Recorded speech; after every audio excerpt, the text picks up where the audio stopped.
Alors, de quoi va-t-on parler ce soir ? Bonne question. On va parler du sous-fascisme. Le titre, c'est le sous-fascisme, cours des miracles de l'ultra-réaction institutionnalisée. Alors, de quoi s'agit-il ? Ça chie à l'oreille. Attention. Bon, alors, vous n'êtes pas sans savoir que ces dernières années, il se passe de drôles de choses à l'extrême droite. On a une apparition de différents mouvements hétéroclites qui s'adressent principalement, en apparence, aux jeunes, on va dire un public beaucoup plus large que le public classique de l'extrême droite, qu'est celui en fait de l'immigration extra-européenne. Et ce mouvement-là, en fait, il bouleverse les codes, il bouleverse complètement les repères, si bien qu'il a d'ailleurs quelques relais à l'extrême gauche. Il a une capacité de perforation à gauche, donc à l'extrême gauche et à gauche, ce qui fait qu'il est difficilement cernable. Donc ce soir, en fait, on vous propose, on va dire, une sorte de concept, le sous-fascisme, pour pouvoir mieux appréhender ce mouvement qui tente, sous couvert d'antisionisme, de régénérer totalement l'extrême droite. Alors pourquoi est-ce qu'on parle de sous-fascisme ? On parle de sous-fascisme, alors ça c'est les postulats qu'on a mis, parce que bon, je considère que je pense que les personnes ici seront d'accord que le fascisme tel qu'il a existé avec Hitler et Mussolini est aujourd'hui mort. On va dire que le capitalisme en avait besoin, même s'il est évident qu'il y a des courants, une extrême droite, et on va en parler, qui continue aujourd'hui encore de s'en réclamer, mais qui n'est pas au pouvoir, et qui ne se manifeste pas par une certaine illégalité, chose qui était quand même l'apanage de Mussolini et aussi d'Hitler. On a une extrême droite aujourd'hui qui est en crise. Pourquoi ? Parce qu'elle a été doublée par les institutions, elle a été doublée par la droite classique, qui est aujourd'hui au gouvernement, et qui applique ce que Soral d'ailleurs avait avoué concernant Sarkozy et son programme, 90% du programme que Soral avait élaboré pour les dernières élections présidentielles pour Jean-Marie Le Pen. Soral et puis bien d'autres, puisqu'il était dans son entourage, dans la mesure où il adhère au Front National à partir de 2005. Donc vous avez compris, on va parler de Soral et puis de ses petits copains, mais dans un sens, dans une dimension un peu plus large, puisque ça va on va notamment aborder les indigènes de la République, le mouvement des indigènes de la République, Kémy Séba et son fameux MDI, en passant par la droite socialiste et le parti solidaire français. On va pas oublier donc également Égalité et Réconciliation. Alors voilà, donc en fait on préfère parler de sous-fascistes, évidemment c'est une hypothèse, c'est un postulat pour ouvrir la discussion, dans la mesure où également le terme fascisme, il a été depuis maintenant 40 ans, je me souviens encore, Pasolini, enfin j'étais pas né, mais on voit les écrits parler de néofascisme de la société de consommation, on peut parler de fascisme culturel, on traite de fasciste quelqu'un qui est trop autoritaire, ou un mouvement qui a des penchants totalitaires. Là, l'aspect sous-fascisme, ça comprend également une charge assez méprisante, et je crois qu'il faut bien leur rendre, dans la mesure où ils commencent à squatter, ils squattent maintenant depuis pas mal de temps l'espace médiatique, notamment sur France 3, dans différents journaux télévisés, et surtout sur Internet. Le dernier épisode en date, c'était lors des élections européennes, où le fameux parti antisioniste qui regroupe tout ce type d'énergumènes, une bonne partie en tout cas, a squatté des sites comme Dailymotion, s'est manifesté dans la rue et de façon violente. Donc voilà, qu'est-ce qu'on peut dire au niveau de la caractéristique de ces personnes ? Alors ce qui est intéressant, c'est de voir que c'est plus une mouvance qu'un vrai mouvement, parce que en fait c'est quelque chose d'extrêmement hétérogène, et on va le voir, qui ne peut pas accéder à une vraie cohésion qui caractérise, on va dire, un parti politique. Par exemple, le Front National, qui est un parti fascisant, avait son chef, et il regroupait différentes tendances. Ça a quand même mené à une crise avec le MNR, où on a vu l'extrême droite catholique s'opposer aux gens d'inspiration nationaliste, national-socialiste. La crise avec le MNR, c'était à la fin en 99. Voilà. Ah ouais, c'était un petit bonhomme qui était à la tête aussi. Voilà, exactement, Bruno Maigret. C'était un poupouche. On va voir qu'ils sont encore là, évidemment. Le Pen avait déclaré que c'était un poupouche. La seule cohérence qu'on peut accorder vraiment à cette mouvance, c'est celle qui vient d'en haut. En fait, celle qui lui est assignée d'en haut. C'est-à-dire elle répond à un rôle objectif d'accélérateur de la décomposition sociale et d'escorte à la politique institutionnalisée de destruction en fait des droits démocratiques ouvriers qui se déroule depuis maintenant plusieurs années. Et elle a une trame tactique qui donc la caractérise, donc c'est l'exploitation d'un certain conservatisme, on va dire, enfin hypothétique ou fantasmatique, ou qui existe de façon minoritaire ou tendancielle, donc chez certaines, enfin qu'elle voudrait bien voir chez certaines catégories de population, et donc une population qu'elle vise prioritairement, qui est cette fameuse population d'origine extra-européenne. Donc c'est un nouveau pour l'extrême droite, dans la mesure où l'immigration, ça a toujours été un thème favori pour Jean-Marie Le Pen, évidemment un thème qui était fédérateur. Il fallait critiquer l'immigration et toute la politique du Front National se passait là-dessus.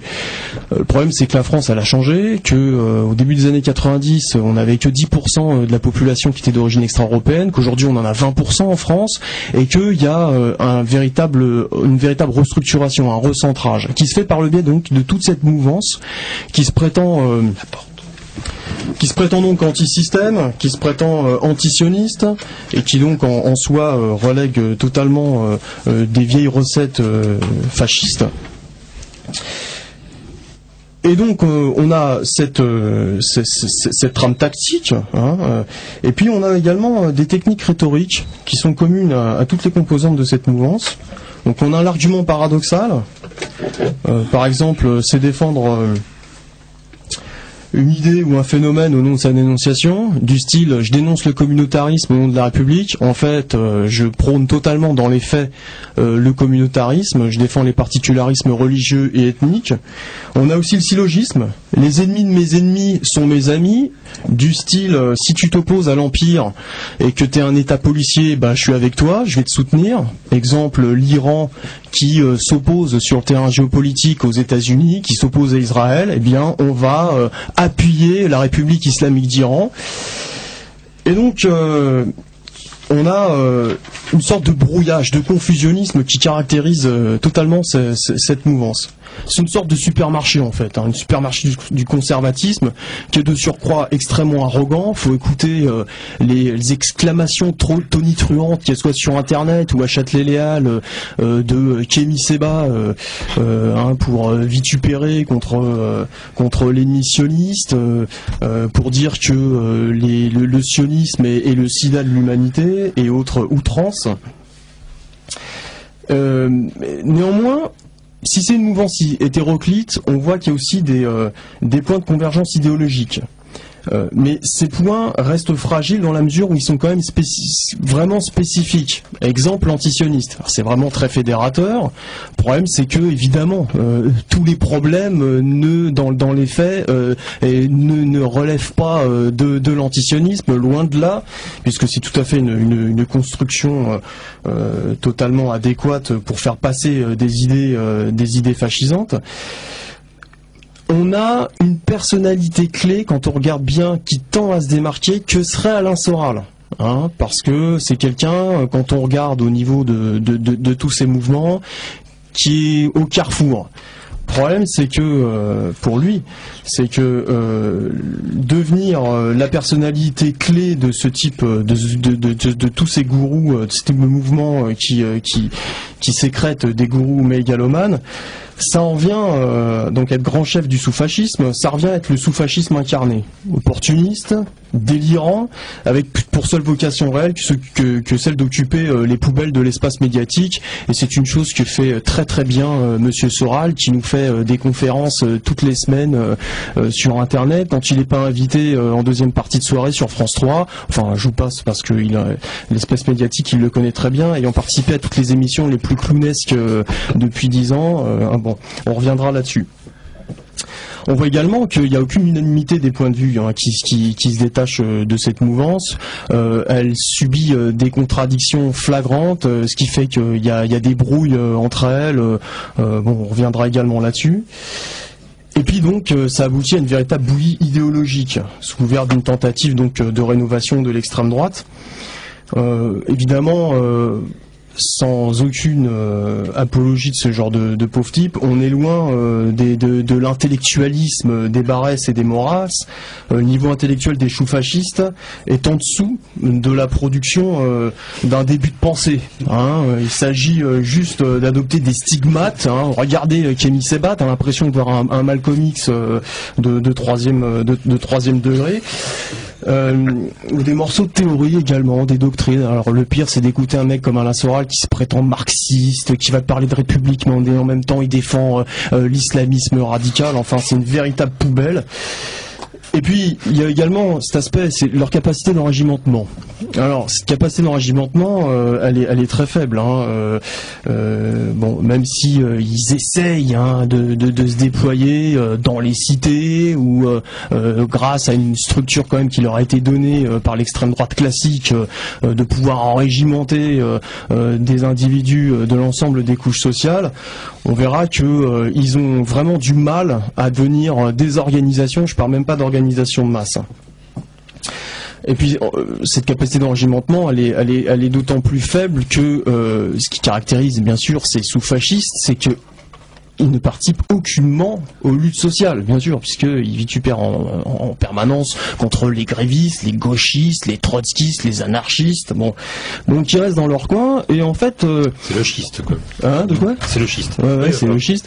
Ils restent dans leur coin et donc ça, évidemment, ils se réfugient dans l'espace médiatique, quoi. Ils se réfugient sur la fonction de conférencier. De gueulards, voilà, pour pouvoir ameuter les fous, etc. Alors évidemment, il y a quelques penchants pour l'illégalisme, mais quand même, la tendance de fond et fondamentale, c'est qu'ils refusent également cet illégalisme, qui permettrait de faire des vrais coups d'éclat et d'attirer l'attention sur eux. Même si, on le verra aussi, il y a, comme je disais, donc des différentes... ils ont été poursuivis, notamment un mec comme Kémy Sébat, il a même fait un peu de tôle, mais enfin ça reste assez minoritaire au niveau de cette mouvance-là. Et puis il y a une dernière marque de fabrique de ce sous-fascisme qui est un peu moins évidente au premier abord, quoique quand on regarde le centre Zara par exemple ou le réseau Voltaire, c'est très évident. C'est que ils sont en proximité, voire même en fusion avec des régimes policiers, style Chine, Iran, Syrie. Et là, ça devient très intéressant parce qu'on voit que leur fonction, elle englobe différents enjeux, à la fois l'enjeu social, d'accompagnement des pires politiques qui sont faites aujourd'hui par le gouvernement, mais également des enjeux géopolitiques. Et ça, on verra également pourquoi. Alors, qui sont ces sous-fascistes ? Donc là, j'ai évoqué quelques noms. Alors, je vous propose donc de les distinguer en fonction du niveau d'activisme. Distinguer 3 cercles. On les classe en fonction de la proximité avec l'extrême droite classique. On verra qu'il y en a qui sont vraiment complètement structurés par l'extrême droite classique, d'autres un peu moins, qui se rapprochent même de l'extrême gauche. Donc, on les classe en fonction de la proximité avec l'extrême droite classique, du nombre de thématiques chères à l'extrême droite, et de l'importance médiatico-organisationnelle de chaque mouvement, de chaque entité. On verra que les médias et l'organisation, pour les sous-fascistes, c'est vraiment 2 aspects qui sont totalement fusionnels. Dire, un sous-fasciste n'existe pas sans les médias, là c'est très clair. Et même c'est vraiment, comme je le disais tout à l'heure, leur priorité c'est d'apparaître dans les médias où qu'ils soient. Donc le premier cercle, parti antisioniste, égalité et réconciliation, donc le centre Zara et autres énergumènes. Les indigènes de la République, l'Union des organisations islamiques de France, qui a d'ailleurs accueilli en avril 2009 Alain Soral, Tarek Ramadan et Dieudonné. Deuxième cercle, le mouvement des dadés de l'impérialisme, donc c'est la dernière monture de Kémy Sébat. Le réseau Voltaire international, le Parti solidaire français. Et un troisième cercle qui est là quelque part beaucoup plus préoccupant et évidemment sujet à mon avis à beaucoup plus de polémiques, sont des gens comme Michel Collomb, également tous les relais trotskistes de l'islamo-gauchisme. Et puis quelqu'un aussi comme Ali Lacroix-Rice qui a des drôles de positions, on verra. La banlieue s'exprime et le Parti des musulmans de France. Voilà. Donc c'est une proposition, on va en discuter. Musique. Rappelle le numéro de téléphone. Bien, le numéro de téléphone, bien sûr, qui est le 01 43 71 89 40. Et vous pouvez appeler pendant les pauses musicales. Donc t'étais sérieux quand tu disais musique alors? Mais tout à fait, mon cher docteur. T'es pas prêt?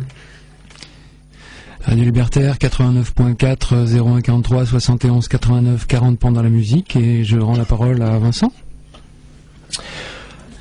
Je vais continuer un peu cette introduction et puis après on va parler de Soral, qui est un peu la clé de voûte de cette nébuleuse. Oui, ça va. Voilà. Ok, merci. C'est juste un réglage de micro. Donc dans un pays où les partis politiques ne regroupent que 1% de la population en âge de voter, l'embrigadement des plus pauvres se réalise par des formes postmodernes que décline indéfiniment la société spectaculaire marchande, si on prend ce terme situationniste. Les associations sont en nombre relativement important en France, mais très peu d'entre elles ont un objectif politique direct et affirmé.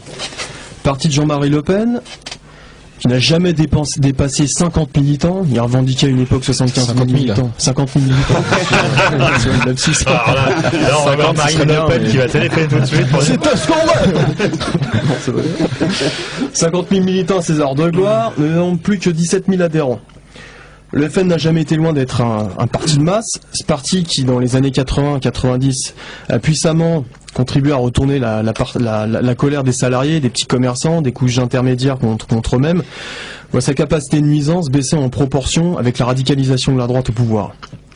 Le FN a rempli sa mission historique. Son cycle se termine, a ainsi affirmé au Monde Karl Lang, un exclu du FN, le 11 novembre dernier, donc c'est très récent. Donc c'est dire la crise qu'il traverse. Pourtant, le problème de garantir le consentement des masses aux conditions pénibles qu'elles subissent est un objectif de gouvernance plus que jamais d'actualité. Alors que la destruction de l'État-providence est dans une phase terminale, que les conséquences catastrophiques de cette destruction sont aggravées par la crise récemment déclenchée, il faut à la fois maintenir la barre des régulations, de l'évolution antidémocratique des institutions, tout en essayant de prévenir les mouvements de colère qui deviennent de plus en plus importants depuis décembre 1995. En plus, la situation géopolitique depuis 20 ans, qui laisse augurer de la suprématie des États-Unis, a laissé la place à une complication des rapports de force internationaux avec l'émergence, partout, d'impérialismes régionaux aux prétentions mondiales, et ce depuis le début des années 2000. Dans ces conditions, la France, pays en retard du point de vue du programme des contre-réformes partout appliquées, c'est tous notamment les rapports du Fonds monétaire international qui le disent. En plus, cette France, il y a certainement, on va dire le prolétariat français, le salariat français, certainement regarde la tradition du social qu'il porte, subit un traitement de choc donc depuis une quinzaine d'années, dont la formule contient des ingrédients aussi pernicieux que difficiles à saisir: communautarisme, désinformation, ralliement des appareils ouvriers au pouvoir de classe, syndicats, partis de gauche et évidemment répression tout azimut. Une bonne partie de cette politique repose sur la participation active des plus pauvres à la dégradation de leurs conditions d'existence, et c'est en cela qu'elle est fragile, d'autant que le pouvoir, dans toutes ses expressions, a subi depuis 30 ans un large discrédit croissant et que ses relais de terrain habituels perdent de leur influence. Quand je parle de relais de terrain habituels, c'est justement les partis ouvriers, avec toute leur politique de jeunesse, et puis voilà, on va dire en sens large la communauté prolétarienne. Donc il s'agit de favoriser l'apparition et le déploiement de structures populaires qui pourront avoir la capacité de nuisance sociale assez forte pour parasiter, voire neutraliser les luttes sociales. Dans ces circonstances, on ravive de vieux leviers de manipulation des pauvres. Eux qui déforment leur perception de leurs conditions d'exploitation, des leviers de manipulation qui déforment la perception de leurs conditions d'exploitation. Donc je lis, c'est un petit texte que j'ai écrit pour faire une introduction.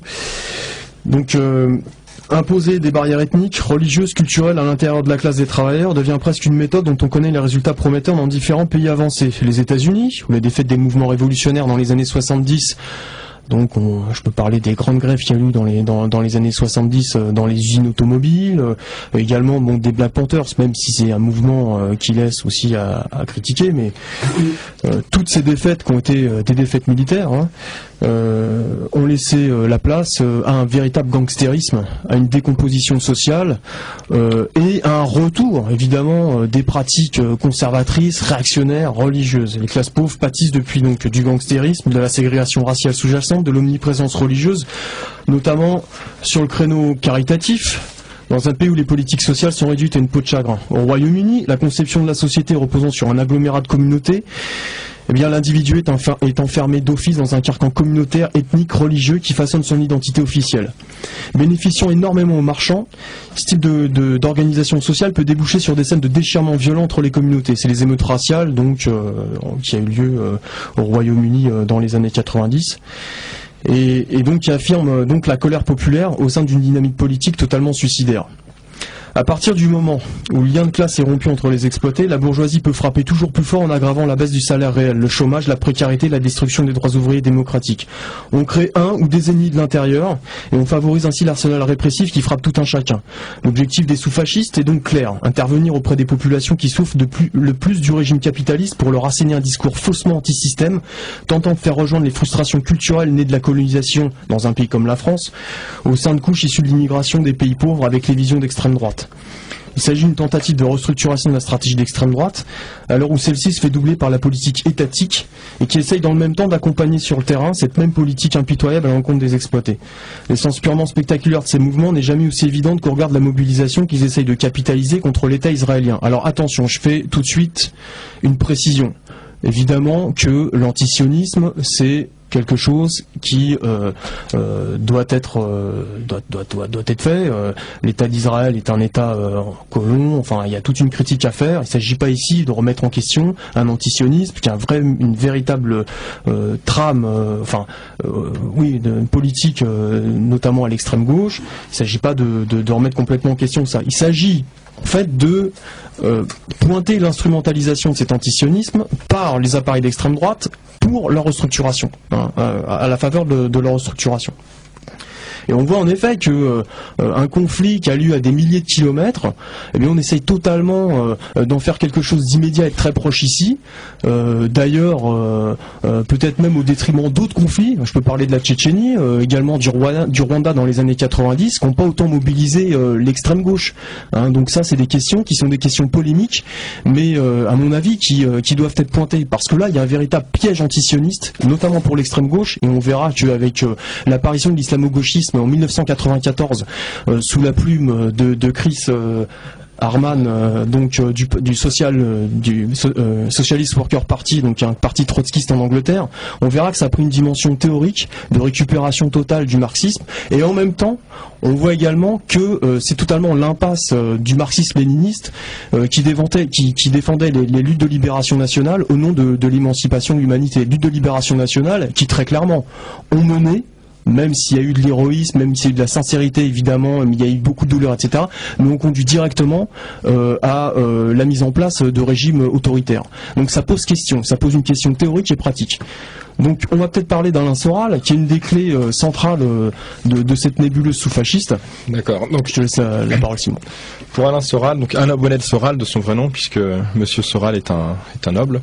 Donc ce qui le caractérise en fait, c'est d'abord, s'il fallait choisir une caractéristique très générale, c'est le confusionnisme. C'est-à-dire que quand on écoute le discours d'Alain Soral d'une oreille un peu distraite, on pourrait presque avoir l'impression qu'on a affaire à une sorte de polémiste d'extrême gauche, quelque chose du genre. Quand on entend ses critiques sur le nouveau parti anticapitaliste, qui est au service du système, ce qui effectivement est une opinion qui peut se défendre. Ses critiques sur Bertrand Delanoë et la politique de boboisation de la capitale, de vider la capitale de ses prolétaires, ce genre de critiques, si on s'en tient à ça, on pourrait avoir l'impression qu'elles sont faites d'un point de vue d'extrême gauche ou libertaire. De même, il critique en apparence, en tout cas, des phénomènes de société tels que le communautarisme ou le féminisme de la bourgeoisie, où il explique, ce qui d'ailleurs peut se défendre comme opinion, que le féminisme de la bourgeoise ne peut en aucun cas être utile aux caissières, aux prolétaires de base qui n'ont pas les mêmes intérêts que des femmes qui sont dans le showbiz ou qui sont très riches et qui veulent s'émanciper sans doute, mais d'autres choses que du salariat puisqu'elles ne sont pas salariées. Donc bref, quand on s'en tient de très loin à certains, je dis bien certains discours d'Alain Soral, on peut avoir l'impression qu'on a en face de nous une sorte de si ce n'est de libertaire, en tout cas, oui, de polémiste d'extrême gauche.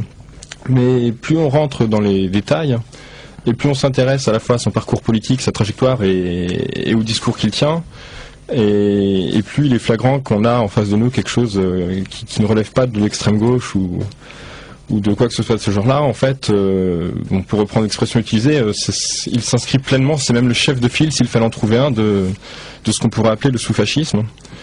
Donc, pour rester sur la question du confusionnisme, un des points qui revient tout le temps dans le discours d'Alain Soral, enfin c'est pas un point qui revient tout le temps d'ailleurs, c'est plutôt des contradictions permanentes en fait, hein. C'est-à-dire que l'objectif d'Alain Soral, comme d'ailleurs de toute la mouvance sous-fasciste, c'est d'essayer de recruter assez large et notamment de s'ouvrir à un nouveau public, à la fois un public plus jeune que le public traditionnel de l'extrême droite et peut-être aussi plus issu des couches populaires ou des couches issues de l'immigration, hein. Jusque-là, le militant de base d'extrême droite, enfin s'il était jeune, c'était plutôt un étudiant en droit, enfin un petit bourgeois, quoi. Là, on a affaire à autre chose, quoi, avec Alain Soral. Enfin, je ne sais pas si ça marche, mais en tout cas, il essaye. Et donc, on a des discours, par exemple, tournés contre la police ou contre l'armée, en apparence. Il peut affirmer, par exemple, que la France est un régime totalement policier et totalitaire. Et en même temps, dans d'autres discours, dans d'autres circonstances, voire parfois dans le même discours, il n'hésite pas à se plaindre que les flics n'ont plus aucun pouvoir depuis très longtemps en France. Donc le discours classique de l'extrême droite sur l'autorité qui n'est plus respectée, le respect qui se perd, etc. Ah, mon pauvre monsieur. Voilà, tout fout le camp, ma brave dame. Donc voilà, là on voit bien, ce n'est qu'un exemple parmi d'autres, mais on voit bien qu'il essaye à la fois de garder ses soutiens traditionnels à l'extrême droite et d'avoir un discours pseudo-libertaire qui pourrait éventuellement plaire aux jeunes de banlieue qui, ce n'est pas un secret, connaissent, sont souvent victimes de violences policières.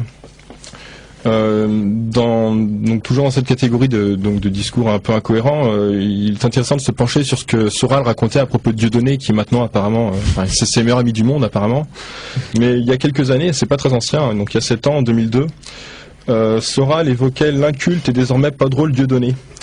Il lui reprochait notamment de ne pas oser montrer du doigt cette communauté invisible, certes surreprésentée dans le showbiz en termes de quotas, mais à laquelle il doit aussi son doux statut de rigolo. Donc en fait, en gros, Soral reprochait à Dieudonné de ne pas être assez antisémite. Hein. Donc Dieudonné a fait des progrès depuis apparemment, puisque Soral s'entend très bien avec.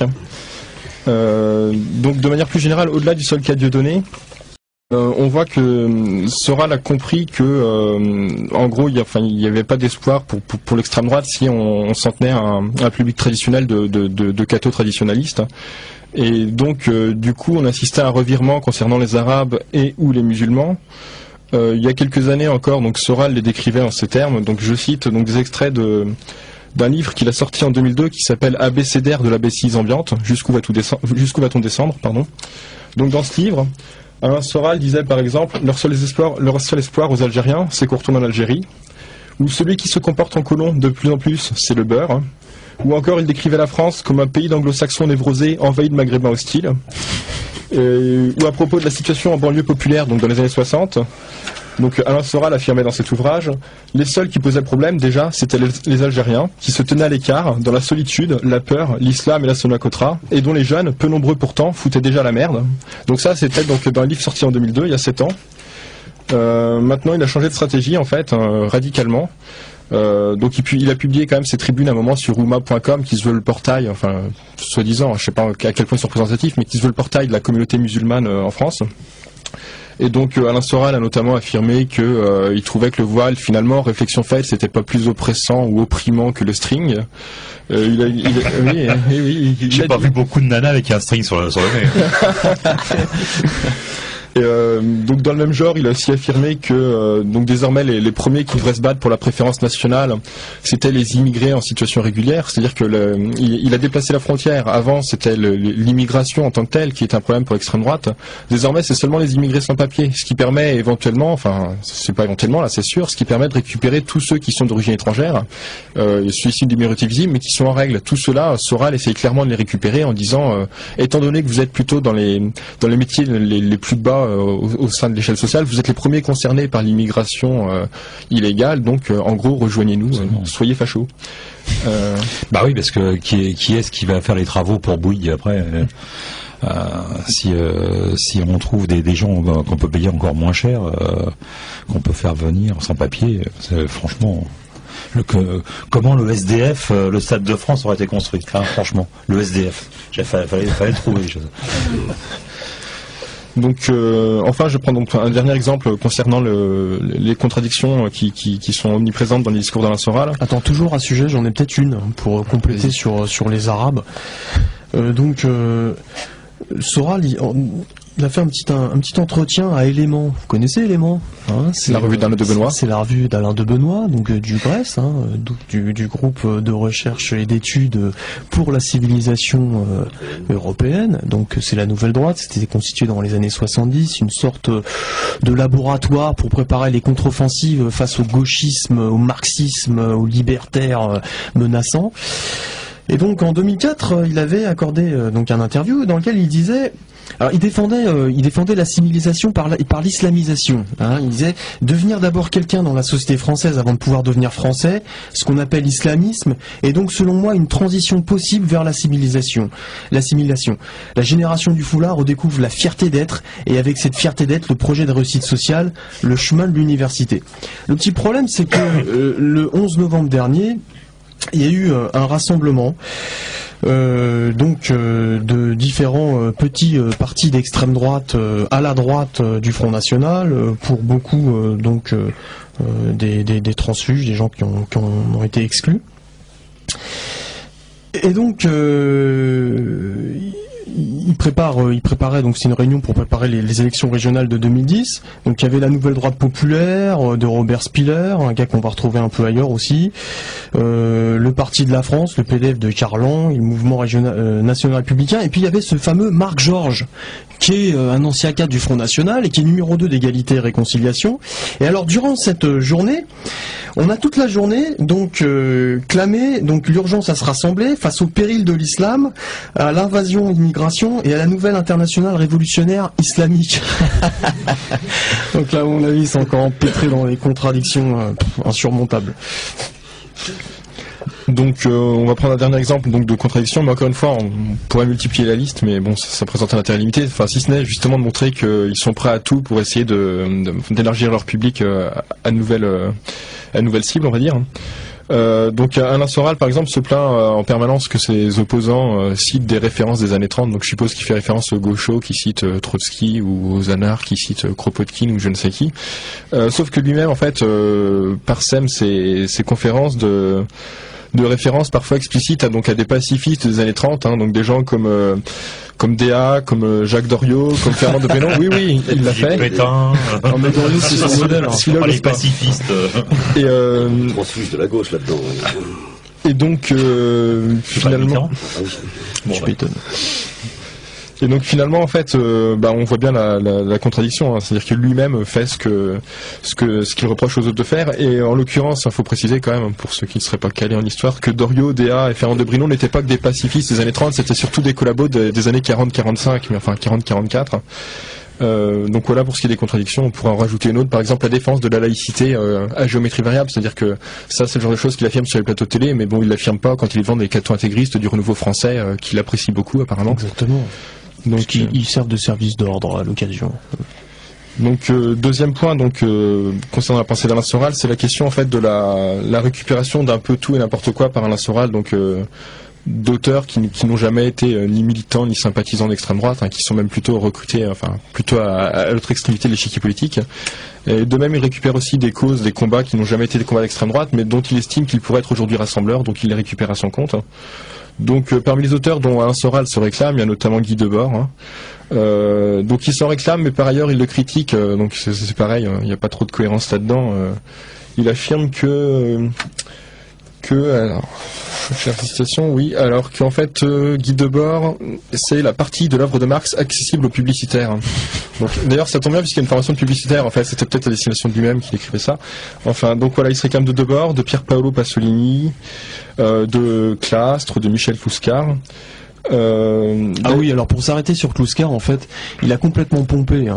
Néofascisme, idéologie du désir, c'est vraiment l'ouvrage qui a fait connaître Michel Kluskar. C'est un ouvrage qui a été écrit en 71, dans lequel, en fait, il décrit de façon quasi prophétique l'évolution de la société de consommation, en fait, la mutation du capitalisme qui a eu lieu à partir, dans les années 68 et qui s'est confirmée dans les années 70, d'un capitalisme qui était assis donc sur des valeurs autoritaire, patriarcal, qui était cher à la vieille bourgeoisie, à un capitalisme qui a besoin d'ouvrir ses marchés, totalement hédonisme, qui s'appuie en fait sur on va dire une mouvance libertaire, mais qui vient de la bourgeoisie et qui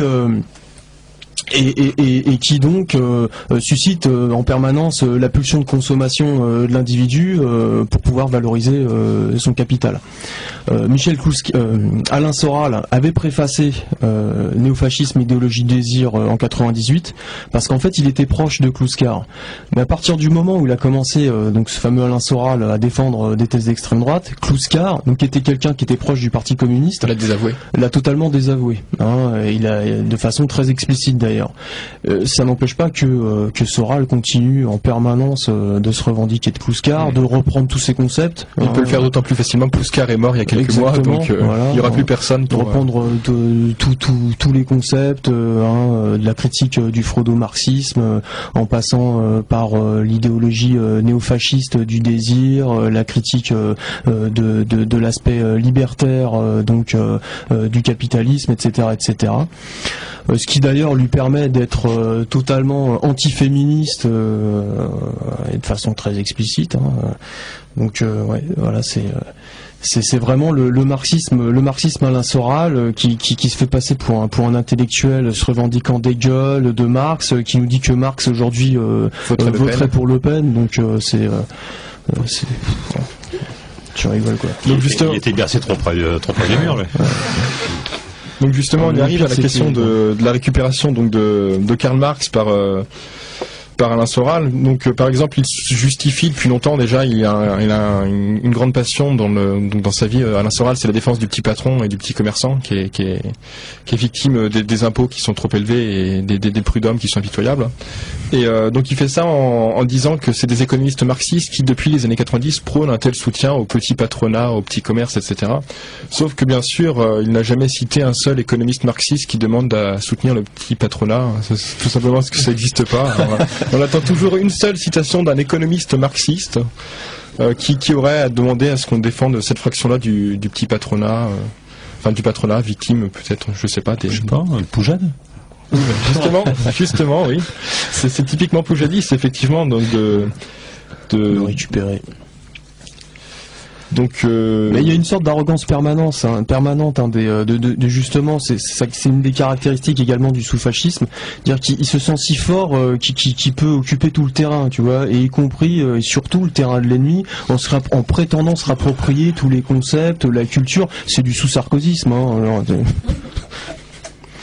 Quoique, même pas du sous-sarkozisme, je pense que Sarkozy est repassé au-dessus avec ses... Non, oui, aussi. C'est bien ce que je dis. Avec ses récents discours. Donc voilà, toujours sur cette question là, donc des rapports entre Soral et le marxisme, ce qui prétend être marxiste, qui n'a rien à voir avec le marxisme. Soral affirme par exemple, quand on est marxiste, on doit fonctionner sur des concepts marxistes. Quand on abandonne tous ces concepts pour se fonder sur des concepts petits bourgeois, on se casse la gueule. Et pourtant, donc le même Alain Soral, qui se réclame de Karl Marx et du marxisme, affirme que pour faire quoi que ce soit de subversif en politique, il faut faire confiance aux patrons de bistrot, aux chauffeurs de taxi et à ce qu'on appelle la petite bourgeoisie. Donc, et il préfère faire confiance à ces catégories-là de population que aux professeurs, aux étudiants. Donc, pour quelqu'un qui reproche donc à ses opposants de ne pas être des marxistes orthodoxes, c'est quand même assez paradoxal, puisque pour autant qu'on sache, Karl Marx n'a jamais écrit qu'il fallait qu'il fallait accorder une quelconque importance aux petits patrons de bistrot, aux chauffeurs de taxi. Il est un peu en retard, parce qu'avant les chauffeurs de taxi c'était des généraux tsaristes, ou des princes, tout à fait.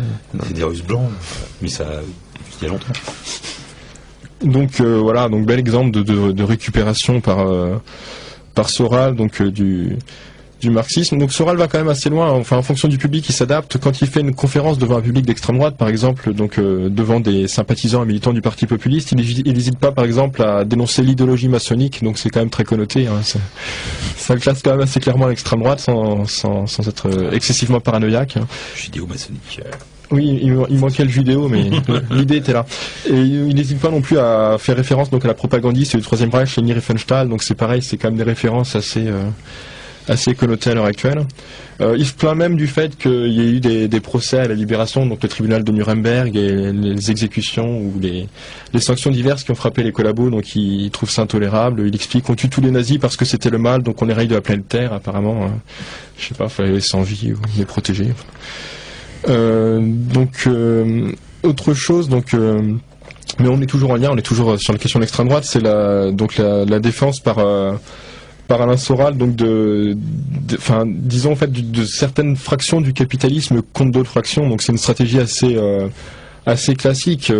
En période de crise économique, quand on se veut subversif, on ne peut pas faire l'économie d'une critique du capitalisme.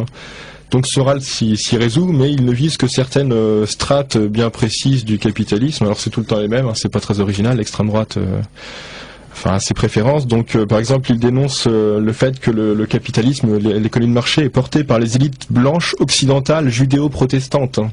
Donc judéo-protestantes, hein, pas les autres, hein. pas les catholiques. Si vous êtes patron et que vous êtes catholique, c'est bon, vous n'êtes pas responsable de la crise. Mais tu sais bien que le catholicisme est contre le lucre. Et d'ailleurs, oui, et Soral est contre le lucre aussi, puisqu'il dénonce beaucoup la finance mondiale spéculative. Donc c'est une expression qu'il aime bien. Ça permet de pas dire capitalisme ou société de classe. Ça reste vague, mais en même temps, ça se veut vaguement subversif. C'est censé choquer le bourgeois. Donc il dénonce la finance mondiale spéculative.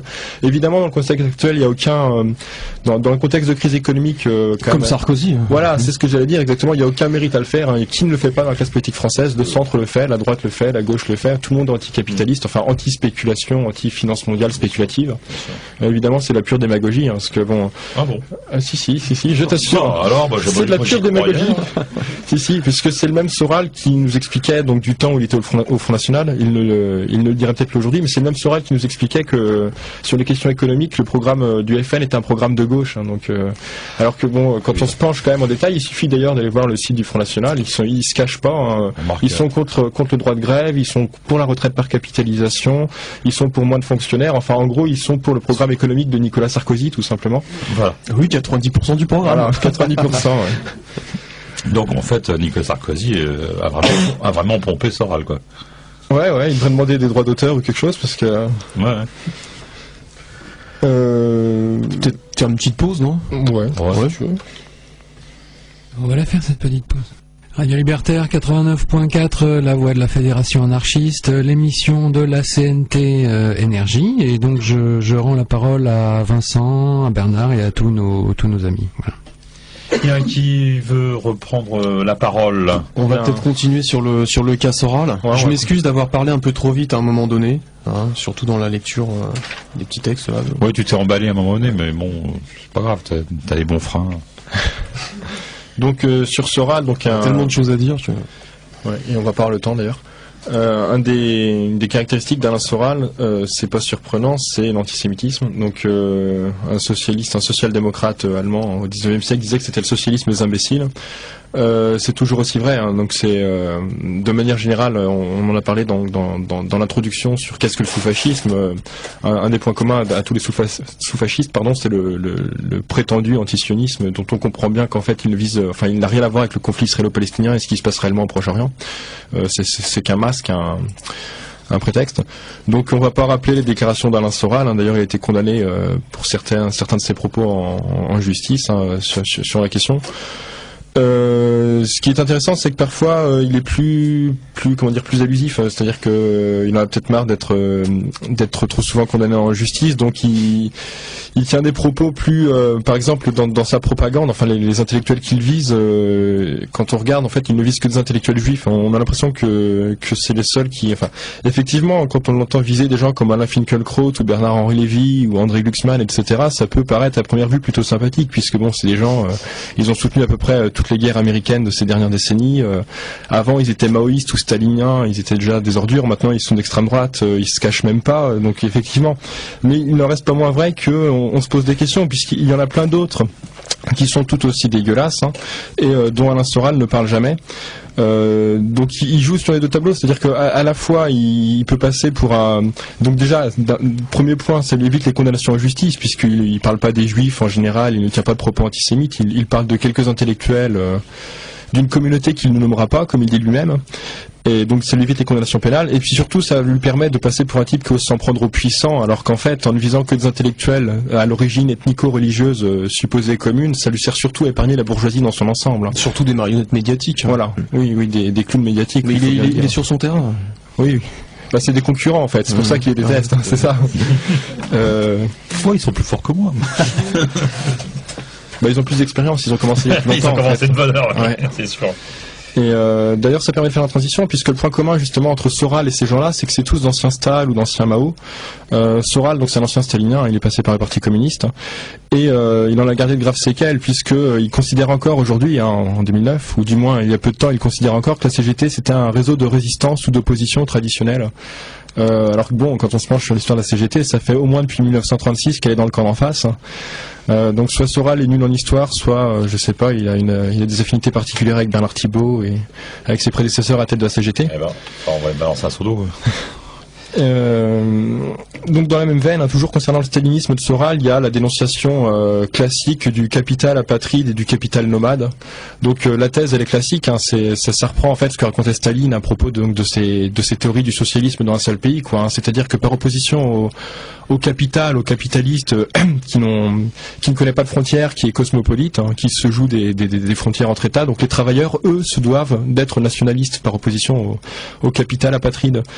Donc c'est bien joli tout ça, mais c'est peut-être ce que racontait Staline, mais ça n'a rien à voir avec le marxisme. Pour rappel, le manifeste du Parti communiste se termine par un appel à l'union des prolétaires de tous les pays, pas chacun chez soi, ou une version déformée du marxisme, c'est du stalinisme en fait, tout simplement. Et concernant donc Alain Soral, il se contente pas de faire l'apologie donc du stalinisme. C'est de manière générale tous les régimes ou la plupart des régimes répressifs qui ont ses faveurs. C'est quand même un trait marquant chez Alain Soral. Tout ce qui est autoritaire, mais qui semble en apparence s'opposer à l'impérialisme américain, est aussitôt classé comme régime. Je ne sais quoi, régime alternatif ou régime anti-impérialiste. Donc ça aboutit quand même à ce qu'Alain Soral ait pris la défense, par exemple, donc de la Russie de Poutine, qui est présentée comme une puissance alternative. Poutine, donc quand on regarde dans la propagande de égalité et réconciliation, Poutine est vraiment présenté comme un symbole, la réalité c'est que c'est un ancien du KGB qui a rétabli le capitalisme privé en Russie, qui a privatisé ce qui restait à privatiser, notamment les chemins de fer. Qui a saccagé ce qui restait du système de retraite de l'ex-Union soviétique. Donc voilà, Soral présente ce type, comme ça montre bien d'ailleurs ses conceptions sociales, et le camp en termes de classe sociale duquel il parle quand on voit qu'il fait l'apologie de Poutine.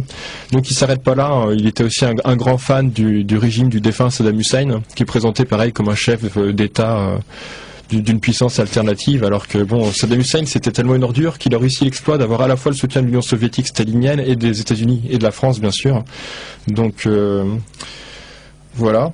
Alors, on en parlera tout à l'heure si on a le temps.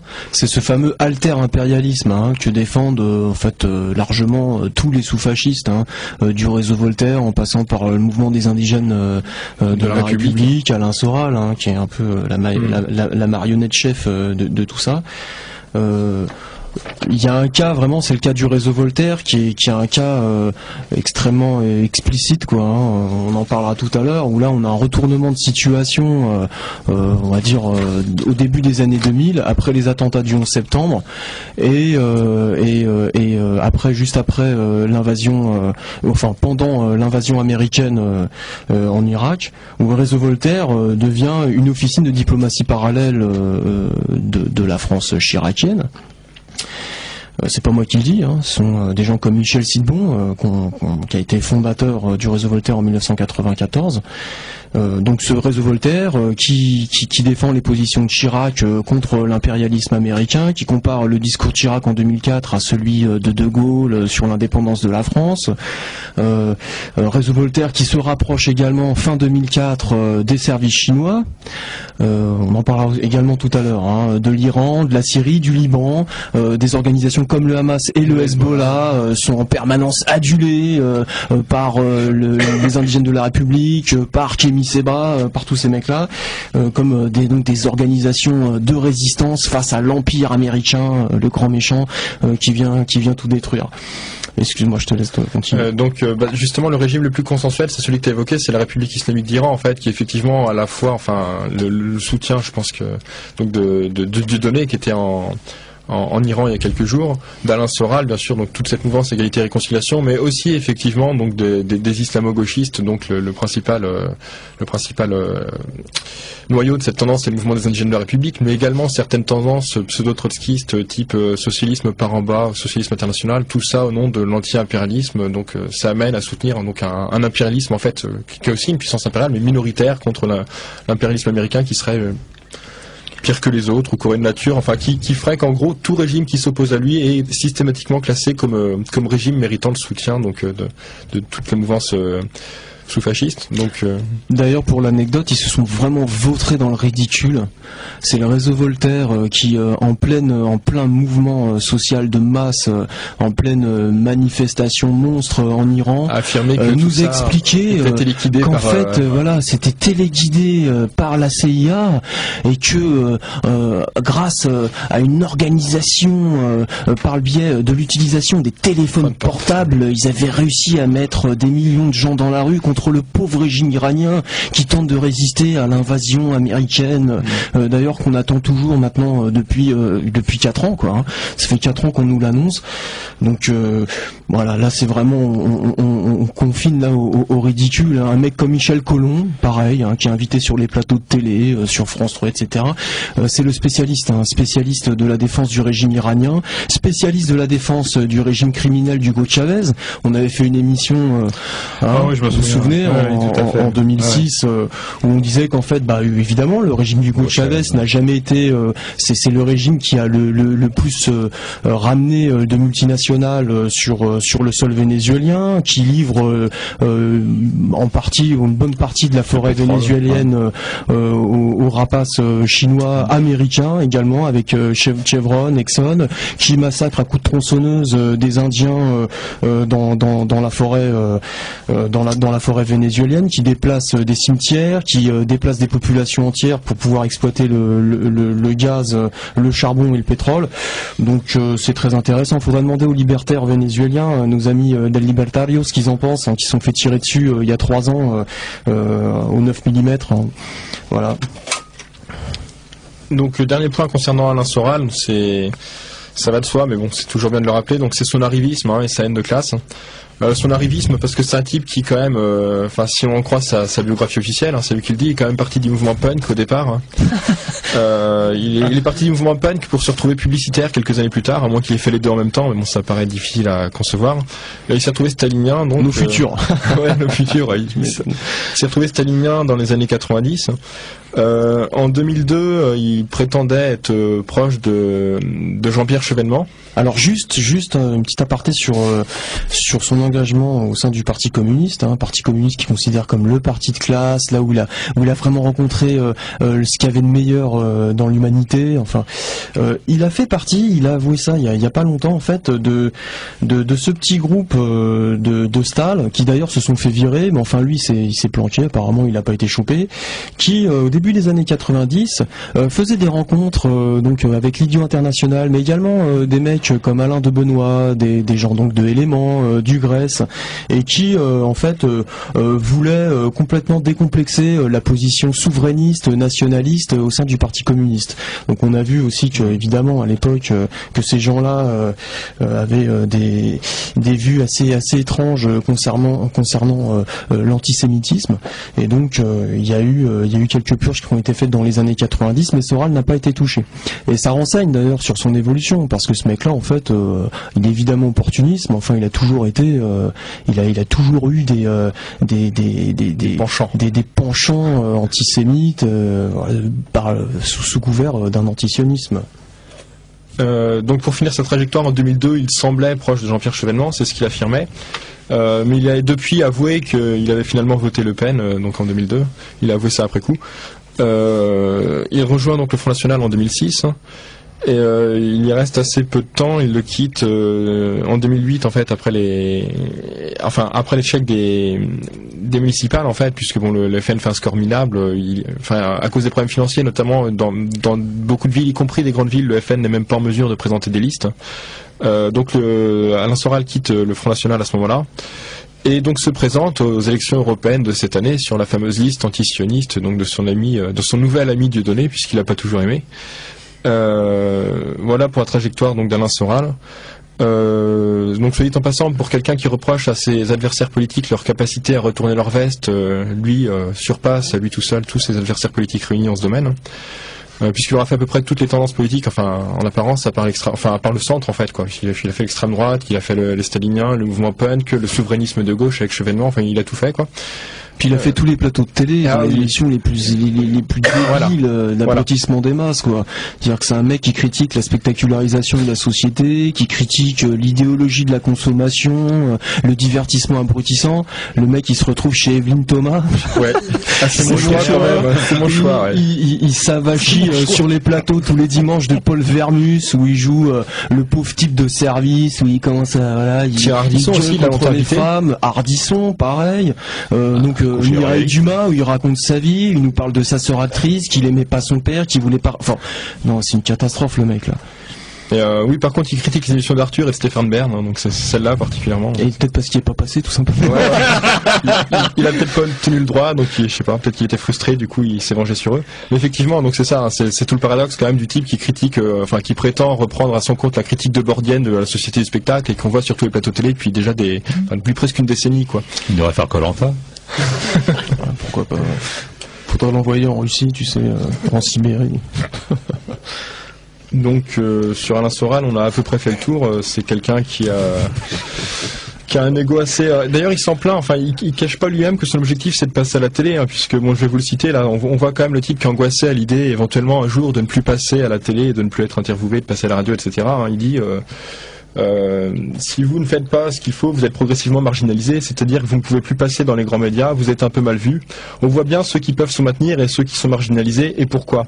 Et cette marginalisation, elle est au niveau des médias, évidemment, c'est-à-dire qu'on est disqualifié, on n'est plus invité, etc.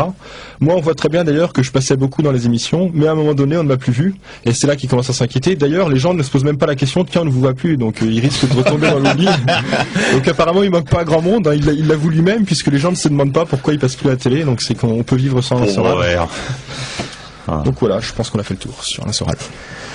On peut faire une petite pause, on va ensuite continuer, peut-être sur les indigènes de la République, parler également du réseau Voltaire, ce fameux réseau Voltaire. Ah oui, c'est le réseau Voltaire. Et puis après sur la question de l'antisionisme et puis les Frankenstein de l'extrême gauche.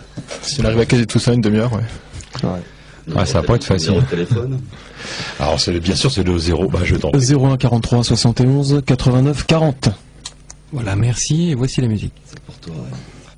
Radio Libertaire 89.4, l'émission de la CNT Énergie pour la dernière ligne droite. Je vais rendre dans un instant la parole à nos invités. Juste avant, je voudrais faire un appel si ça peut intéresser quelqu'un. Vous savez que toute cette mouvance communique essentiellement sur les sites de partage vidéo, Dailymotion, etc. Ce qui serait intéressant, ça, pour quelqu'un qui voudrait s'y dédier, ce serait de poster cette émission avec une petite illustration sur Dailymotion pour apporter un petit contrepoint éventuellement au flux dont on est victime quotidiennement. Voilà, je rends la parole donc à nos amis. Donc on va enchaîner en fait avec la tendance de gauche entre guillemets du sous-fascisme, enfin prétendue de gauche en tout cas dans le sens où tous ses alliés sont de gauche, c'est-à-dire qu'on va parler du mouvement des indigènes de la République qui au moment de sa création a pu bénéficier des soutiens donc de personnes issues de la Ligue communiste révolutionnaire. Donc par exemple Catherine Samary, Sandra Demarque, Léon Saguir, Philippe Corcuff qui est également membre de Sud, qui est membre aussi d'Attaque. Donc c'est des gens comme ça qui ont soutenu ce truc tout en se revendiquant, ou en tout cas en étant dans une organisation qui se revendique du trotskisme. On trouve aussi donc des soutiens au mouvement des indigènes de la République, au Parti communiste, chez les staliniens. Donc par exemple Pierre Zarka, Roger Martelly, Serge Guichard. Et enfin, on trouve donc des soutiens donc à ce mouvement chez les Verts. Donc il y a eu la sénatrice verte Halima Boumediene Thierry qui a signé l'appel des indigènes de la République en 2005. Il y a eu également Alain Lipietz qui est peut-être plus connu. Donc pour faire bref, pour présenter en fait les indigènes de la République, initialement c'était uniquement un appel, donc appel qui est paru en janvier 2005. Le texte de l'appel, on va pas s'étendre dessus. Il y a quelques points toutefois, enfin, on va dire le ver était déjà dans le fruit. Dès l'appel, les dérives que connaîtra le mouvement par la suite pouvaient se deviner. C'est-à-dire que l'appel a quand même clairement tendance à opposer au sein du prolétariat, disons les prolétaires blancs pour parler en termes de couleur de peau, ce que je n'aime pas. Donc à opposer ces prolétaires blancs aux prolétaires issus des anciennes colonies, donc essentiellement originaires des pays africains. Et de même dans cet appel on trouve une présentation de la République comme comme un régime, un mode de gouvernement intrinsèquement colonial. Donc l'affirmation peut se discuter. C'est vrai qu'effectivement la Troisième République française c'est la République qui a vraiment on va dire mis un coup d'accélérateur aux politiques coloniales, notamment l'Algérie. Il n'en reste pas moins vrai que l'empire de Napoléon pratiquait déjà des politiques coloniales, que les monarchies qui sont succédées en France... Qu'il a restitué l'esclavage, tout simplement. On voit d'autres pays, pour prendre d'autres exemples très proches de nous. La Belgique était une puissance coloniale, c'est pas une république. La Grande-Bretagne n'est pas une république non plus. Ces deux monarchies, c'était des puissances coloniales. Les exactions qu'ils ont commises n'ont rien envié à celles des républicains colonialistes français. Donc on comprend bien en fait, en réfléchissant ne serait-ce que 5 secondes à l'utilité de cette démarche pour les indigènes, c'est-à-dire qu'à force de cibler la République, il y a des termes qui disparaissent complètement de leur langage. Il y a une République française, une République blanche comme ils l'appellent, qui est à combattre. Par contre, il n'y a plus de bourgeoisie, il n'y a plus de capitalisme, ça a complètement disparu de la rhétorique des indigènes. Et on trouve malgré tout donc des gens qui se prétendent d'extrême gauche, qui se prétendent révolutionnaires pour soutenir donc ces gens-là. Donc l'appel a rencontré un franc succès, il a été signé par beaucoup de militants ou de sympathisants d'organes d'extrême gauche. Et donc devant le succès de l'appel, il s'est passé un truc qui n'était pas prévu. Donc il y a des gens parmi les initiateurs de l'appel qui ont décidé de fonder le mouvement des indigènes de la République, qui a été fondé donc dans la foulée de l'appel, il y a bientôt 5 ans, puisque l'appel date de janvier 2005. Et donc ce mouvement, en fait, on va en présenter quelques caractéristiques. Parce que c'est vraiment intéressant de se pencher sur sa rhétorique et de voir à quel point en fait sous une apparence pseudo-subversive, tout comme Alain Soral, dès qu'on gratte un peu, en fait, on voit qu'ils sont clairement au service du système. Donc on va se pencher un tout petit peu en fait sur ce que racontent essentiellement deux personnes. D'une part, Ouria Boutelja, qui est la porte-parole du mouvement des indigènes de la République, que l'on voit partout à la télé, qu'on entend à la radio, et d'autre part Cédric Yarry, qui est le principal théoricien du mouvement des indigènes de la République. Bon, il y en a d'autres, mais c'est le plus connu. D'emblée, quand on lit les textes de Cédric Yarry, on voit bien, on est clairement comme Soral, comme les sous-fascistes en général, dans une tentative de récupération de tout et n'importe quoi. C'est-à-dire que le type, ce Yarry là, il se réclame de Antonio Gramsci, il se réclame de Karl Marx, de Abdelmalek Sayad, donc qui est un sociologue algérien. En fait, quand on se penche dans les textes de Sayad, qui a beaucoup bossé effectivement sur la question de l'immigration, du rapport au pays d'origine et au pays d'arrivée, donc des populations qui doivent souvent pour des raisons économiques immigrer. Bref, quand on se penche sur les textes de Sayad, on voit bien que Chiari les reprend à son compte de manière tout à fait abusive. Je veux dire, il y a à peu près le même rapport entre Cédric Chiari et Sayad qu'entre Staline et Karl Marx. C'est vraiment, il les dénature complètement, il les simplifie à l'extrême. De même, quand il reprend Karl Marx à son compte, c'est évident encore une fois que il en fait une lecture tout à fait partielle et partiale. Hein. Ne serait-ce que, par exemple, je l'évoquais déjà à l'instant, dans les analyses de Cédric Chiari, les termes bourgeoisie, prolétariat ont totalement disparu. Donc c'est quand même problématique pour quelqu'un qui se réclame de Karl Marx et parfois du marxisme. Par contre, donc si les termes bourgeoisie, prolétariat ont disparu dans la rhétorique de Cédric Chiari, il y en a d'autres qui lui ont succédé. Cédric Chiari semble avoir des obsessions. Il faut notamment lire son dernier livre, La contre-révolution coloniale en France, de Gaulle à Nicolas Sarkozy, aux éditions La Fabrique. Il a tendance en fait à rajouter après chaque mot l'adjectif blanc ou blanche, donc c'est une véritable fixation. Alors je vais prendre quelques exemples. Donc il y a la suprématie blanche, le corps blanc, la société blanche, le champ politique blanc, la gauche blanche, le monde blanc, le militant blanc, le communautarisme blanc, le regard blanc, le pouvoir blanc, les médias blancs, la réaction blanche, les partis blancs, les forces blanches, etc. Alors on pourrait continuer parce qu'il y a le mot blanc au moins 10 fois par page et le livre en fait 250. Et ça, bon, évidemment, on voit clairement encore l'objectif. Hein, c'est pas une page vierge, c'est dommage. Ah ouais, ça résumerait. Ça aurait été blanc. Ça résumerait, effectivement. Donc, conséquence, on ne parle pas de capitalisme, le capitalisme a disparu, et pourtant c'est dommage puisque Chiari le reconnaît lui-même. Donc c'est dans son ouvrage précédent, la politique de la racaille. Il écrit textuellement: des clivages de classe existent assurément au sein des postes colonisés, c'est-à-dire des populations issues de l'immigration extra-européenne. Donc il le reconnaît, mais il n'en tient pas compte en fait. C'est-à-dire que c'est délibéré. On peut pas dire que Chiari est un imbécile. C'est-à-dire qu'il sait ce qu'il fait, puisqu'il l'affirme lui-même qu'il existe des clivages de classe. Que c'est pas parce qu'on est noir ou arabe qu'on est un prolétaire.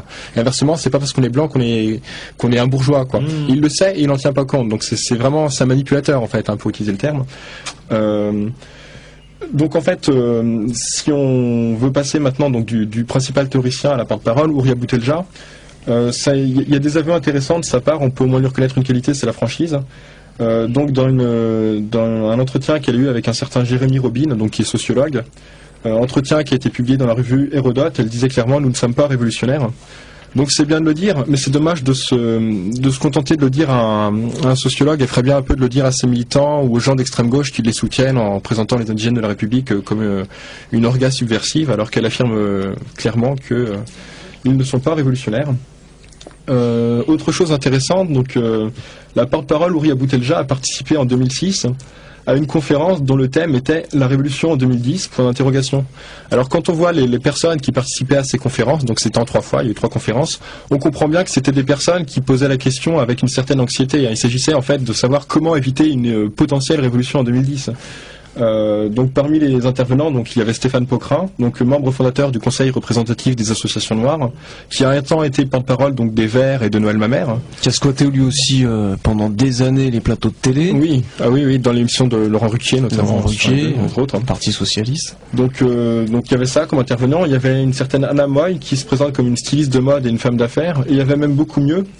Il y avait Véronique Roger-Lacan, qui a travaillé pour l'OTAN, l'Union Européenne, l'Organisation des Nations Unies, qui a occupé un poste donc auprès du ministère de la Défense en tant qu'expert en politique européenne de sécurité et de défense, et qui enseigne à Paris 13 la sécurité et la défense européenne. Donc effectivement, dans l'optique d'éviter la révolution, c'est le genre de personne qui peut servir. Elle est compétente pour écraser les soulèvements populaires. Donc voilà, ça c'est des personnes que fréquente Hourria Boutelja.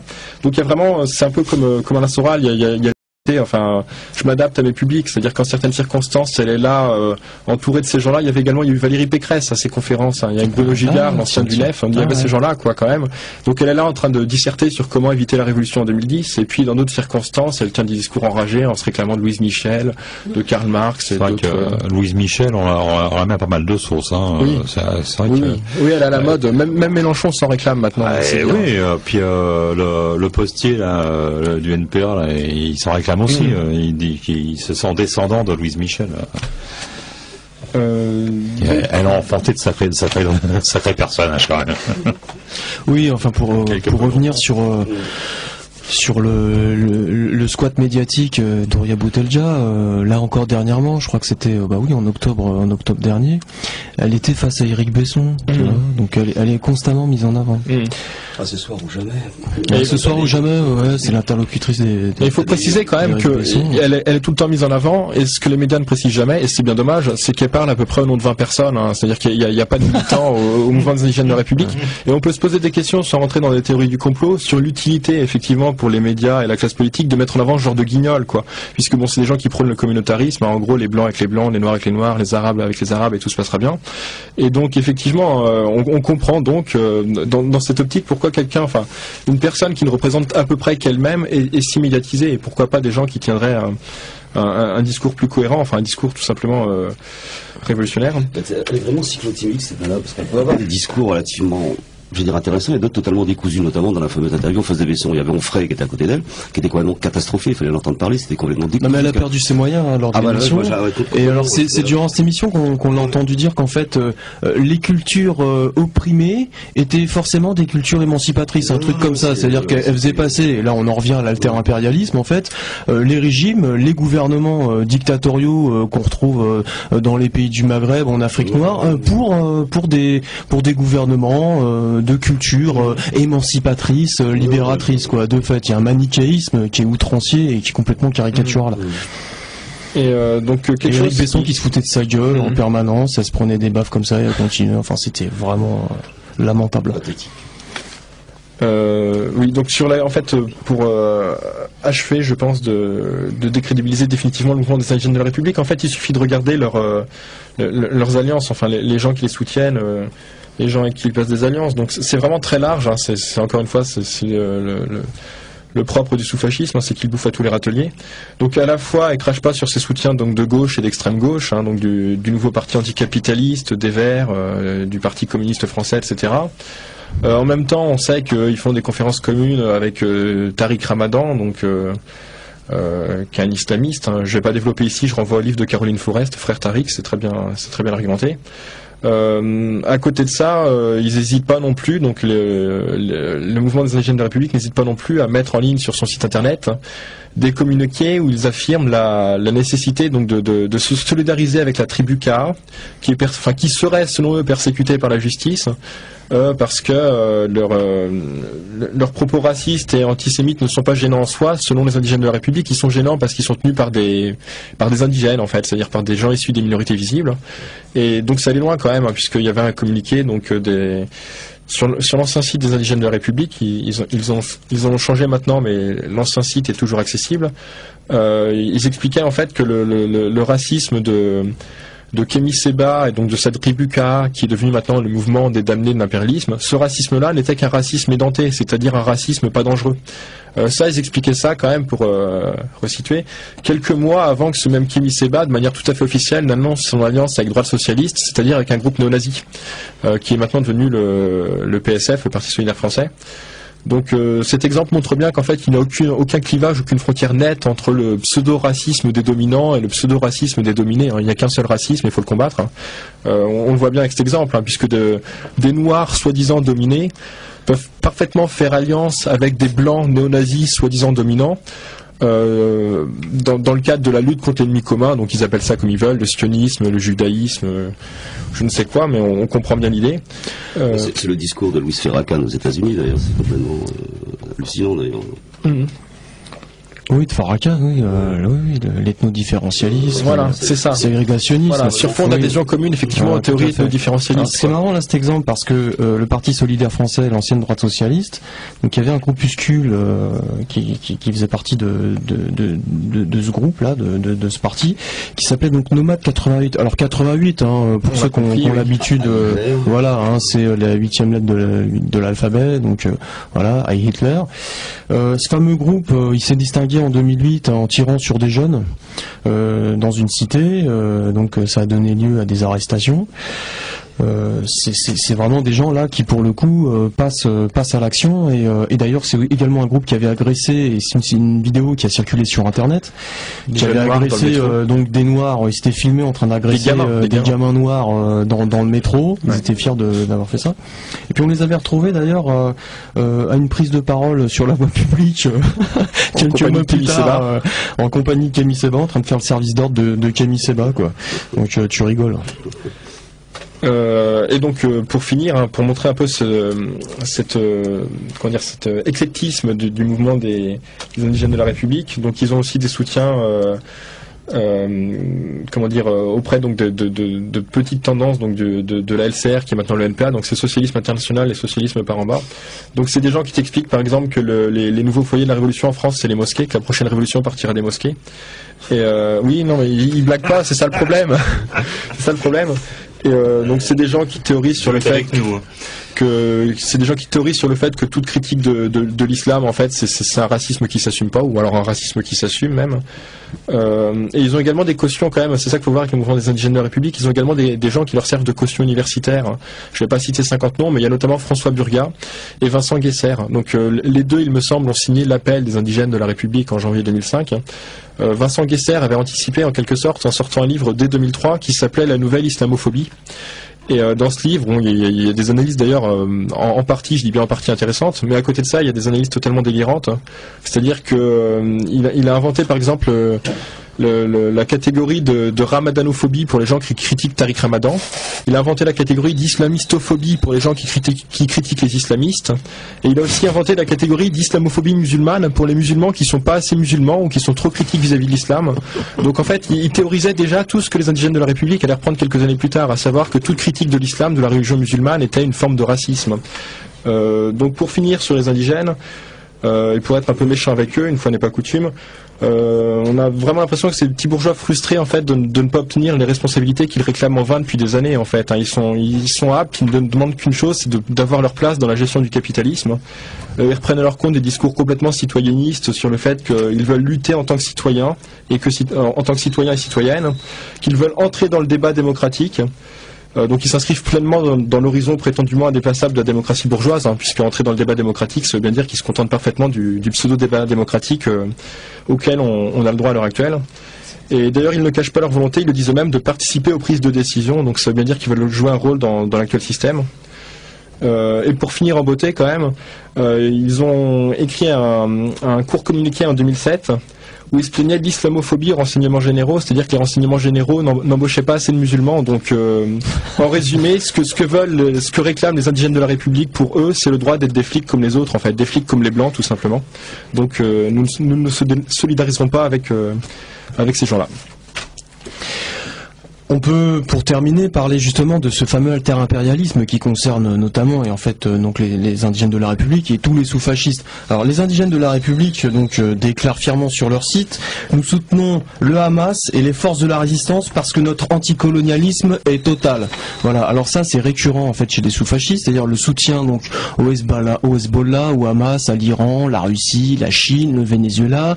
Ils voient tous ces charmants mouvements politiques et États dictatoriaux comme des alternatives à la méchante domination colonialiste, islamophobe, américano-sioniste. Évidemment, on n'a pas parlé de l'antisionisme, mais il faudrait qu'on parle justement de ça.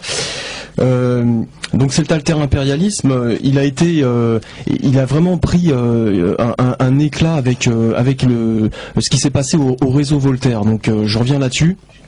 Donc le réseau Voltaire, c'est une association qui avait été créée en 1994 de défense des libertés démocratiques, un peu d'observatoire de la laïcité contre l'extrême droite et en fait la prolifération des influences religieuses dans les institutions. C'est une association qui avait une certaine réputation d'efficacité. Donc là constituait des gens de gauche, du Parti communiste, des Verts, également des gens d'extrême gauche. Une association qui avait révélé en fait des affaires très graves des institutions mitterrandiennes, donc le Rwanda, le génocide rwandais, l'affaire du DPS, département de protection de sécurité du Front National, qui assurait la protection de Mazarine Mitterrand, son implication également au niveau du soutien des régimes dictatoriaux par le biais des réseaux de la France-Afrique, en fait comme creuset du mercenariat français. Il y avait des choses extrêmement intéressantes qui avaient été découvertes par le réseau Voltaire. Thierry Messant était un spécialiste de l'extrême droite, d'ailleurs, qui s'exprimait régulièrement à l'antenne de Radio Libertaire durant les années 90. Il faisait des émissions très intéressantes. Et puis du jour au lendemain, en fait, le réseau Voltaire est devenu le réseau Voltaire international. Des gens comme Michel Sidbon sont partis. Ils sont partis avec fracas parce qu'en fait, ils en ont été exclus. Ils en ont été exclus parce que il y a eu dans le cadre en fait de quelques assemblées générales du conseil d'administration, des déclarations qui étaient totalement antithétiques avec leur propre engagement idéologique contre l'extrême droite, contre les services secrets. Quelqu'un comme Michel Silbon était quelqu'un qui voulait la dissolution des services secrets parce qu'il voyait dans ses forces en fait un obstacle total à la démocratie réelle. Et il s'avère que donc en 2004, un mec comme Benajan, quelqu'un qui est fraîchement arrivé au réseau Voltaire, vient et déclare que il est allé en Chine et qu'il peut faire des affaires avec les services chinois, et que donc la Chine est prête à financer le réseau Voltaire. Thierry Messant, qui est président de l'association à l'époque Neudimo, au contraire cautionne. Et là, ensuite, s'ensuit en fait une déliquescence rapide en fait du réseau Voltaire. On voit arriver un négationniste dont attendez le nom m'échappe. Oui, c'est ce fameux Claude Carnoux, qui était un chercheur du CNRS, qui en 1981 avait déclaré je crois qu'effectivement les chambres à gaz n'ont pas existé. Donc on a ce fameux Claude Carnoux qui se pointe. On a un ami également de Jacques Chirac qui se cache pas au niveau du réseau Voltaire de dire qu'il est l'ami de Jacques Chirac. Et puis très rapidement le réseau Voltaire exprime son soutien aux prises de position diplomatiques françaises, donc à l'opposition de Chirac à la guerre en Irak. Et puis on a ce fameux livre de Thierry Messant qui est édité dans une maison d'édition qui soutient également des révisionnistes, des gens qui défendent la véracité du protocole des sages de Sion. Et puis s'ensuit après une véritable dégénérescence, quoi. C'est-à-dire que le réseau Voltaire aujourd'hui, vous allez sur le site, on pourfend en permanence le méchant mondialisme américano-sioniste en soutenant l'Iran, en soutenant Poutine. D'ailleurs, lors d'un interview accordé à Alain Soral d'égalité et réconciliation, je crois que c'était en 2008, Thierry Messant avait confié que le siège du réseau Voltaire avait dû s'expatrier en Syrie, qu'il était protégé par les services syriens. Et alors, malheureusement, Alain Soral fait un petit dérapage en révélant mais oui, mais il y a les Russes également. Et là on voit Thierry Messant, non, il y a non, les Russes non. Donc tu vois le truc. Donc c'est super grave. Et alors oui, évidemment, tous ces sous-fascistes, c'est un appel à soutenir le Venezuela, à soutenir l'Iran, au nom donc de ce fameux anti-impérialisme. Alors on peut revenir là-dessus parce que c'est le lien, c'est une des passerelles fondamentales au niveau théorique avec cette fameuse extrême gauche d'héritage marxiste-léniniste. Qui voit dans l'impérialisme une politique étrangère extrêmement agressive, d'État surpuissant, et qui réduit l'impérialisme à la puissance américaine. Alors en fait c'est très réconfortant parce que ça permet totalement justement de réduire la politique à des affaires de conspiration, à des affaires d'influence au plus haut niveau de l'État. En fait, la vérité, c'est que la notion d'impérialisme que défendent ces fameux relais d'extrême gauche, des mecs comme Michel Collomb, des personnes comme Annie Lacroix-Riz, qui elle par ailleurs défend les bienfaits du stalinisme. Vous allez sur son site, voilà, où il y a des liens sur d'autres sites qui font la gloire au petit père des peuples. L'impérialisme, l'impérialisme, vision défendue par cette extrême gauche, n'a évidemment. Alors, je vais pas défendre Lénine ici parce que je suis absolument pas léniniste, mais déjà ça n'a rien à voir avec Lénine, et ça n'a encore rien à voir avec la réalité mondiale du capitalisme. Dire quand ici on désindustrialisait, on restructurait le capital en délocalisant, en fermant les bassins miniers et métallurgiques, on construisait des industries énormes en Corée du Sud. On voyait l'émergence déjà d'États comme le Brésil sur la scène internationale. On a évidemment une mobilité du capital qui se fait au niveau international, qui se fera tout le temps. La faiblesse aujourd'hui des États-Unis, qui est une faiblesse relative parce qu'ils maintiennent encore des rênes, est très éloquente. On voit évidemment que la Chine est devenue l'atelier du monde, que si du jour au lendemain les Chinois décident de faire en sorte que le dollar ne devienne plus la monnaie référence, et ben c'en est terminé des États-Unis. Pourquoi ? Parce que les Chinois, la banque centrale chinoise, la banque centrale japonaise détient la majorité des dollars dollars, enfin une bonne partie des dollars en circulation. Ils font effondrer le système financier international. D'où d'ailleurs toutes les tensions au niveau géopolitique. C'est-à-dire qu'en fait la vision géopolitique défendue par les sous-fascistes, c'est Mickey contre Picsou. Enfin voilà, vous rigolez, c'est totalement ridicule. Et ça n'a rien à voir avec la réalité de l'oppression capitaliste. Au passage, évidemment, il culpabilise une classe ouvrière en France qui a été complètement démontée au niveau symbolique. Il y a encore 6 millions d'ouvriers en France. Il y a évidemment un large prolétariat qui a investi le tertiaire. Il y a des repères qui ont été totalement balayés par la société, la société marchande, par la trahison des organisations classiques de représentation ouvrière. Et ils surfent là-dessus. Ils surfent là-dessus, évidemment, en propageant un confusionnisme total où on est derrière son écran d'internet et on entend des gens qui viennent nous révéler la vérité sur la complexité des alliances, des intrigues qui se font au haut niveau dans les sphères qui dirigeraient, sans parler de la mécanique capitaliste pure.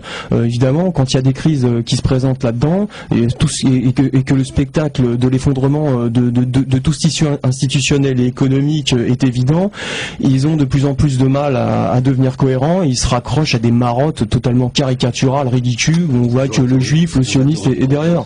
C'est la fameuse théorie du complot qui prétend tout expliquer et qui surfe sur la séparation généralisée entre les individus, qui surfe sur la perte de communauté et de repères de combat au niveau de classe, pour pouvoir raconter tout et n'importe quoi. Donc pour moi, évidemment, c'est tout à fait comparable aux thèses sur, je sais pas moi, les conneries, les hommes serpents ou non mais franchement, objectivement, c'est vraiment ça. Même si il se masque, il se peinturlure d'intellectualisme à deux balles, il parle de dialectique à tout champ comme un pauvre type comme Soral, mais en fait il y a rien du tout derrière. Tu rigoles parce que quand il s'agit vraiment de rentrer dans l'explication financière, alors ils font des colloques, ils relaient des mecs d'outre-Atlantique. Comme Larouche, le fameux économiste américain qui est proche des milieux d'extrême droite, qui a un lien en France, dont le représentant est Jacques Cheminade en France, voilà. Donc on t'explique qu'en fait tout ça c'est parce que les banques elles créent beaucoup d'argent, comme ça elles ont décidé de créer beaucoup d'argent. Il y aurait un complot des banquiers, tu vois. Sans parler évidemment que si le capital industriel s'est réfugié dans le capital financier, c'est parce que c'était évidemment une contradiction fondamentale du capitalisme. Mais comme le mot capitalisme leur est interdit, évidemment, c'est une clé explicative fondamentale qu'ils ne peuvent avoir. Voilà, je pense qu'on va terminer là-dessus. Je pense que voilà, l'heure est arrivée. Je crois que nos successeurs attendent à côté. Je vous remercie tous pour cette excellente émission et je renouvelle mon invite à une bonne âme qui voudrait la poster en 2 ou 3 morceaux sur Dailymotion, histoire de contrebalancer un petit peu l'omniprésence de Soral et de ses épigones. Voilà, à bientôt. Je vous remercie.